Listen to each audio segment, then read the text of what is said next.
मैं आरची आपके लिए कहानी लाई हूँ जिसका शीर्षक है धायमा पन्ना। मेवाड़ सदा से वीरों की भूमि रहा है। इस धरती पर कई वीर पुत्रों ने जन्म लिया, जैसे राणा सांगा, महाराणा प्रताप, और कई वीर पुत्रियों ने अपना सर्वस्व न्यौछावर कर दिया। उन्हीं वीर पुत्रियों में ममतामयी और त्याग की मूर्ति धायमा पन्ना का नाम आता है। धायमा पन्ना महाराणा संग्राम सिंह की सेविका थी और उसे उदय सिंह के लालन पालन के लिए रखा गया था। महाराणा संग्राम सिंह की मृत्यु हो गई, तब विक्रमादित्य को, जो उनका बड़ा बेटा था, उसे राजगद्दी पर बिठाया गया। लेकिन विक्रमादित्य अत्याचारी था। अत्याचारी होने के कारण प्रजा ने उसे गद्दी से उतार दिया। अब उदय सिंह की उम्र केवल 6 वर्ष की थी। इसलिए बनवीर को संरक्षक बनाया गया। लेकिन बनवीर के मन में विचार आया कि यदि मैं उदय सिंह को मार दूं और जीवन भर राज सुख भोगूं तो कितना अच्छा होगा। तो उसने सबसे पहले विक्रमादित्य को मार दिया और फिर उदय सिंह को मारने की योजना बनाने लगा। किसी तरह धायमा पन्ना को इस बात का पता लग गया और उसका भी एक पुत्र था जो कि उदय सिंह की ही उम्र का था। तो उसने उदय सिंह को बचाने के लिए अपने पुत्र का बलिदान देना मंजूर किया और उसने उदय सिंह को विश्वासी सेवक के साथ वीरा नदी के पार भिजवा दिया और उसको सेवक को कहा कि मैं आ रही हूँ।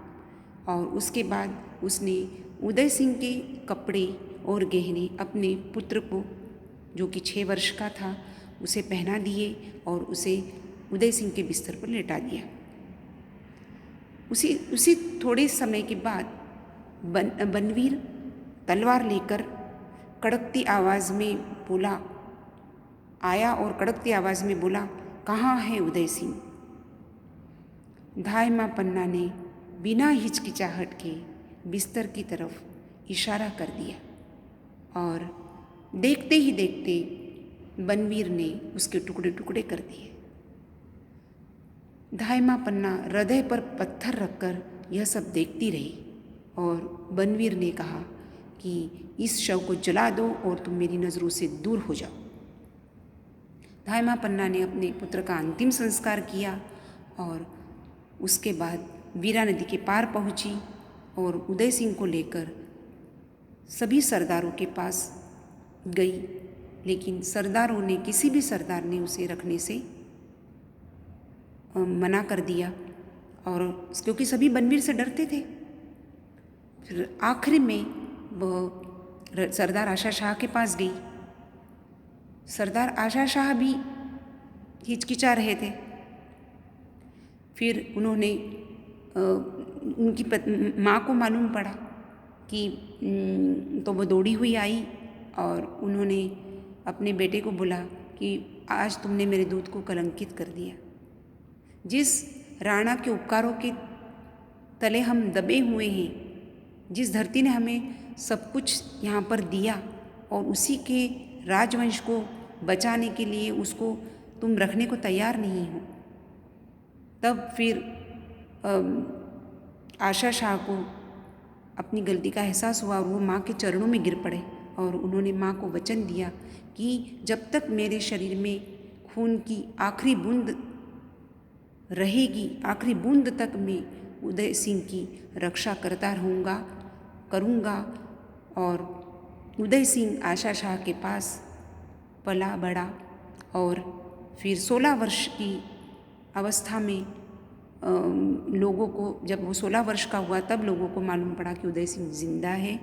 और फिर सभी सरदारों ने मिलकर उदय सिंह को राजगद्दी पर बैठाया और यह दिन देखने के लिए धायमा पन्ना जीवित थी। और जब तक धायमा पन्ना जीवित रही, उदय सिंह उनके चरणों की धूलि ग्रहण करता रहा और उनकी आज्ञा को भगवान की आज्ञा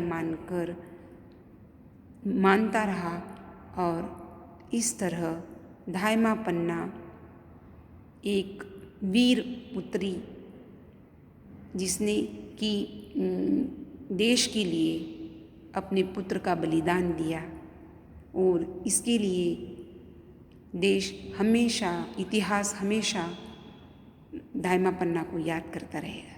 धन्यवाद।